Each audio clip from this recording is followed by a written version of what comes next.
Bonus reading for water signs February 2nd and February the 3rd. We have the Moon card, the Seven of Swords, and the Six of Cups. Ang iba yung tumatakbo sa isip natin ngayon, water signs no?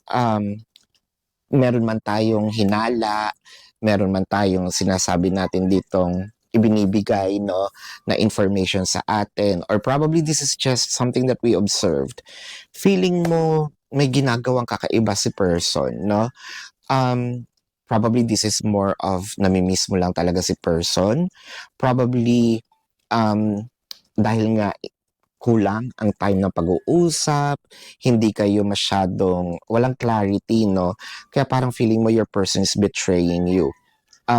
Ngayon lang ako gagawa nito, i-clarify natin itong Seven of Swords with the King of Wands and the Queen of Wands. Yep, parang pakiramdam ko nawawala ito no? Yung communication nagle-lessen, kaya iba yung tumatakbo sa isip mo.